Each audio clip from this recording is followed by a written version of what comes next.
Okay. And ಇವಾಗ ನನ್ನ ಹತ್ರ ಕೆಲವೊಂದು ಪದಗಳಿದೆ. ಸೊ ನಾನು ಅದನ್ನ ಡಿಸ್ಕ್ರಿಪ್ಷನ್ ಮಾತ್ರ ಹೇಳ್ತೀನಿ. ಬಟ್ ಆದ್ರೆ ಆ ಪದಗಳಲ್ಲಿ ಗ್ರಾಮ್ ಅಂತ ಇರುತ್ತೆ ಅಥವಾ ಗ್ರಾಮ ಅಂತ ಇರುತ್ತೆ. ಅದನ್ನ ನೀವು ಕಂಡುಹಿಡಿಬೇಕಾಗತ್ತೆ. ಓಕೆ, ಕಂಡಿಡ್ದವ್ರಿಗೆ ಏನ್ ಕೊಡಿಸ್ತಾ ಇದೀರಾ ಗಿಫ್ಟ್? ಕೊಡ್ತೀನಿ ನಾನು ಎಂಡ್ ಆಫ್ ದ ನೀರು. ಇಂಟರ್ವ್ಯೂ ನಲ್ಲಿ ನೀರು. ಒಳ್ಳೆ ಸ್ಟ್ರಾಂಗ್ ಕಾಫಿ ಕೊಡಿಸ್ತೀನಿ. ಅದ್ ನಾವ್ ಈಗಲೇ ಕೊಡಿದ್ವಿ, ನೀವು ಬೇರೆ ಏನಾದ್ರು ಹೇಳಿ. ಗ್ರಾಮಾಯಣಕ್ಕೆ 2 ಫ್ರೀ ಟಿಕೆಟ್ ಕೊಡಿಸ್ತೀನಿ. ಓಕೆ, ಸೊ ಈ ಗ್ರಾಮದಲ್ಲಿ ಮುಖ ನೋಡೋದಕ್ಕಾಗಲ್ಲ, ಆದ್ರೆ ಎಲ್ಲ ಓದ್ಬೋದು. ಗ್ರಾಮರ್ ಅಲ್ಲ, ಪ್ರಶ್ನೆ ಮಾಡಿ. ಟೆಲಿಗ್ರಾಮ್. ಟೆಲಿಗ್ರಾಮ್. ನಿಮ್ಗೆಲ್ಲ ಮುಂಚೆ ಆನ್ಸರ್ ಹೇಳ್ಕೊಟ್ಟ. ಹೌದೌದು. ಇಲ್ವೇ ಇಲ್ಲ.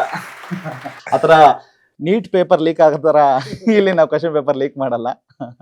ಅಂಡ್ ಈ ಗ್ರಾಮದಲ್ಲಿ ವಾಸ ಮಾಡೋಕೆ ಆಗಲ್ಲ, ಆದ್ರೆ ಬೇರೆದೆಲ್ಲ ನೋಡ್ಬೋದು. ಗ್ರಾಮರ್. ಇವ್ರು ನಾನು grammar ಎಲ್ಲದಕ್ಕೂ ಎಲ್ಲ ಅದಕ್ಕೆ- ಎಲ್ಲದಕ್ಕೂ ಗ್ರಾಮರ್. grammar ಇಂದ ಆಗ್ಬೋದು. ಏನೇನು ಇನ್ನೊಂದ್ಸರಿ?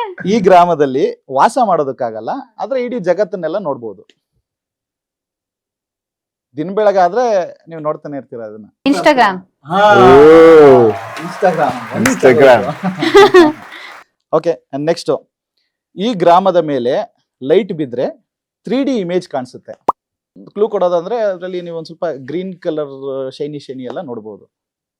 ಅದು ಯೂಶುವಲಿ ಬಾಂಡ್ ಪೇಪರ್ ಮೇಲೆ ನೋಡೋದಕ್ಕೆ ಸಿಗುತ್ತೆ. Hologram. ಸ್ಕೆಚ್ ಮತ್ತೆ ಸ್ಟ್ರಕ್ಚರ್ ಬರೆಯೋ ಗ್ರಾಮ ಇದು. ನೀವು ಫುಲ್ ಹಳ್ಳಿಯವ್ರಿಗೆ ಇಂಗ್ಲಿಷ್ ಕ್ವೆಶ್ಚನ್ ಕೇಳ್ತಾ ಇದ್ದೀರಾ, ನಮ್ಗೆ ರಾಮಾಯಣಕ್ಕೆ ಸಿಟಿ ಕ್ವೆಶ್ಚನ್ ಕೇಳ್ತಿದ್ದೀರಾ. ಒಂದು ನಾವು ಸ್ಕೆಚ್ ಬರೆದ್ಬಿಟ್ಟು ಅದನ್ನ ನೋಡಿದ್ರೆ ಡಯಾಗ್ರಾಮ್. ಡಯಾಗ್ರಾಮ್. ಡಯಾಗ್ರಾಮ್. ಏನಂದ್ರೆ ಕ್ವಶನ್ ಹೇಳಿ ಸರ್. ಕ್ವಶನ್ ಸ್ಕೆಚ್ ಮತ್ತೆ ಸ್ಟ್ರಕ್ಚರ್ ನ ಬರೆಯುವಂತಹ ಗ್ರಾಮ ಇದು ಅಂತ ಕೇಳಿದ್ರು. Diagram. Diagram. ಇದು ನಿಮಗೆ ಮೇಘ ಅಂತ ಸ್ಟಾರ್ಟ್ ಆಗುವಂತಹ ಹಾಡುಗಳು ಯಾವ್ದಿದೆ? ಒಂದು 3 ರಿಂದ 4 ಹೇಳ್ಬೇಕಾಗುತ್ತೆ. ಮೇಘಮಾಲೆ. ಮೇಘ ಬಂತು ಮೇಘ. ಆಮೇಲೆ ಮೇಘ. ಯಾವ್ದು? ಅಷ್ಟೇ. ಓಕೆ, ವಿನಯ್ ಸರ್ ಅವರು ಆಕ್ಟ್ ಮಾಡಿರುವಂತಹ 4 ಚಿತ್ರದ ಹೆಸರು along with heroines. Gramayana Megha Shetty, okay, Aditi Prabhudeva ಹನ್ನೊಂದಿತ್ತು ಕಾಲ, ಎರಡು. ಆಮೇಲೆ ಒಂದು ಸರಳ ಪ್ರೇಮ ಕತೆ ಮಲೈಕಾ, ಓಕೆ, ಆಮೇಲೆ ಇನ್ನೊಂದು cinema city lights. City lights Monisha.